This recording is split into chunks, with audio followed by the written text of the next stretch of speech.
تخيل لو ده اخر يوم انت هتعيشه، فانت تحب تعيش اليوم ده ازاي؟ فتيجي تسالني هو ليه ممكن حد يطور من نفسه او حد يحاول يعمل اي حاجه جنب الكليه اللي هو فيها؟ اقول لك انت اولا بتحاول تتغلب على نفسك، لان نفسك ان لم تشغلها بالحق شغلتك بالباطل. يعني كونك بتملى وقتك ونفسك بحاجات تنفعك ده بيقلل من ذنوبك ومن الانتكاسات اللي انت بتقع فيها، لان الوقت اللي انت فاضي فيه وهتعمل فيه معصيه او ذنب، الوقت ده انت بتملئ بحاجه تنفعك، حاجه فعلا تضيف لك قيمه. فتيجي تقول لي طب وانا هطور نفسي في ايه؟ ما كل حاجه لها قيمه وكل حاجه لها مستقبل. هقول لك فعلا كل حاجه لها مستقبل، بس في حاجات انت بتحب تعملها وفي حاجات تانية لا انت ما بتحبش تعملها.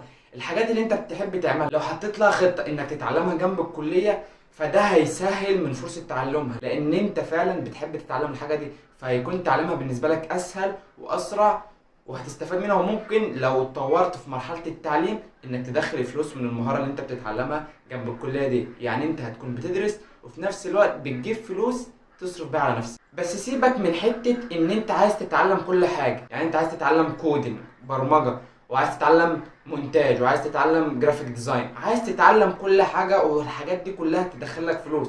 طب ما انت هتتشتت بين الحاجات ديت، مش هتعرف تكمل في المهاره ديت انها تدخلك فلوس. يعني انت بتتعلم كل جزء من كل حاجه، طب انت بتشتت نفسك بين الحاجه دي والحاجه دي والحاجه دي، ما بتوصلش لليفل ان المهاره بتاعتك تكون مطلوبه انها تجيب لك فلوس، فتتشتت فتزهق فما تكملش. ليه؟ لان انت سايب نفسك في كل الطرق ماشي فيها.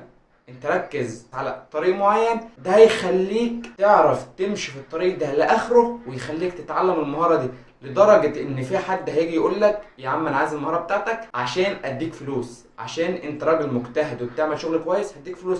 بس انت لو بتتعلم كل حاجه وبتخلص من ده وتروح لده وتروح لده، طب ما انت كده مش هتتعلم حاجه. طب ما انت كده بتشتت نفسك وفي نفس الوقت ما بتمشيش في كل الطرق. اللي بيمشي في كل الطرق تايه. ما تمشيش في كل الطرق وخليك مكمل في هدف معين وفي حاجه معينه عشان فعلا تعرف توصل للمهاره او تعرف توصل للجوده انها تجيب لك فلوس. بس في مشكله واجهتني بقى، حاول انت ما تقعش في نفس المشكله دي. انا كنت بسمع فيديوهات تطوير الذات الموجوده على اليوتيوب كلها، كنت بقرا كتب عن تطوير الذات، وكنت بحاول ان انا اضيف لنفسي قيمه فعلا، بس ما كنتش باخد نوتس. كنت بتعامل مع الفيديوهات ديت على انها تسليه. لو انا سمعت الفيديو ده فانا كده طورت من نفسي، طب ما انا كده ما استفدتش حاجه. لو انا سمعت الفيديو وعديت عليه من غير ما اخد منه نوتس ومن غير ما اطبق المعلومات اللي فيه في حياتي، فانا كده بالنسبه لي الفيديوهات ديت ملهاش اي 30 لازمه، زيها زي الفيديوهات التسليه اللي بتضحكك او الفيديوهات التانيه اللي ما بتضيفلكش اي حاجه، لان انت ما استفدتش منها. الفيديو اللي تسمعه وانت ما خدتش منه نوتس وما طبقتش الحاجات بتاعته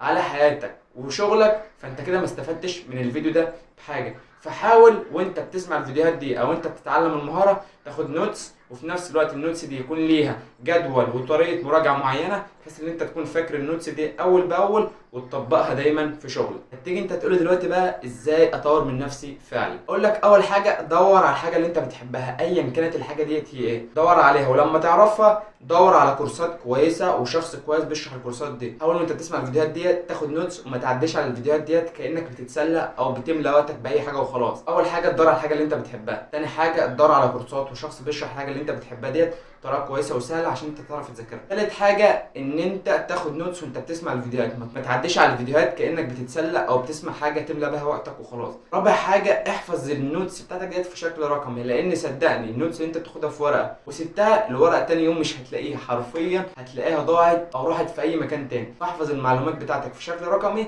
عشان تعرف ترجع لها وتراجع عليها بسهوله، وتحط لها اصلا نظام عشان تراجع عليها. خامس حاجه اربط المعلومات اللي انت بتتعلمها بالمعلومات القديمه اللي عندك وطبقها في شغلك، لان الطريقه اللي انت بتتعلم بيها مهاره بتكون بتطبيق المهاره ديت في شغلك. لان انت لو اتعلمت المهاره خلاص انا عرفت المهاره وعرفت ازاي تطبق، ما طبقتهاش فبالنسبه لك المهاره ديت مش هتكون موجوده، لان انت ما استفدتش بالمعلومه. طالما بتتعلم مهاره لازم يكون في تطبيق. اخر حاجه راجع على المعلومه اللي انت بتاخدها ايا كانت هي ايه، راجع على المعلومه اول باول، عشان انت لو مراجعتش عليها مع الزمن هتلاقي المعلومات كترت عليك وهتلاقيك اصلا نسيتها ومش هتعرف تستفاد جامد، لان انت تبدا ترجع تاني تشوف الفيديوهات من الاول عشان تاخد منها نوتس، عشان تضيع منك النوتس وتفضل في اللوب دي، اللوب اللي انت مش هتخرج منها لو انت ما راجعتش على المعلومات بتاعتك. في النهايه حابب اقول لك لو انت بتنظم وقتك وبتحط وقت لكل حاجه انت بتعملها انت كده مش شخص مثالي. المثاليه انك تفكر ان انت اول ما تخلص الكليه الشغل هيكون مستنيك والشركات كلها تجري عليك. المثاليه انك تفكر لو انت خلاص دخلت كليه طبيه كليات القمه، انت كده قفلت اللعبه وبقيت اعظم واحد في الكون. المثاليه بقى اللي انا شايفها ان انت تتغلب على شهوات نفسك وتحط لنفسك حدود وتملى وقتك بحاجات تفيدك عشان تقدر تتغلب عن نفسك. لان انت لو ما حطيتش لنفسك حاجه تملاها فنفسك هي اللي هتملاك بشهواتك وهتخليك مش قادر تسيطر على نفسك، وهتلاقي نفسك بتدمن سلوكيات وبتدمن عادات عشان بس انت عندك وقت فاضي مش عارف تملاه بحاجة تقدم لك قيمة. مفيش حد كامل ومفيش حد مثالي، بس في ناس فعلا قدرت تتغلب على شهوات نفسها، واتمنى انا وانت نكون من الناس دي. بس كده، سلام.